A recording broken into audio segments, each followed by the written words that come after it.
أما الإناث والبنات وهن أصعب. البنات اليوم أصعب من الذكور، لأنهن صرن يخرجن إلى المدارس، يخرجن إلى الوظائف وإلى الأعمال، فحافظوا عليهن عند خروجهن، لا يخرجن متجملات، لا يخرجن سافرات، لا يخرجن متهتكات. اضبطوهن بالستر والحياء والحشمة. لا تركب الواحدة مع سائق غير محرم لها، لأن هذه خلوة محرمة.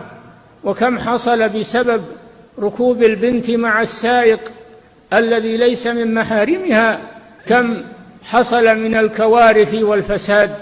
اتقوا الله عباد الله، حافظوا على أولادكم ذكورا وإناثا، لأنكم مسؤولون عنهم أمام الله سبحانه وتعالى، ولأن فسادهم خسارة عليكم في الدنيا والآخرة. أما الإناث والبنات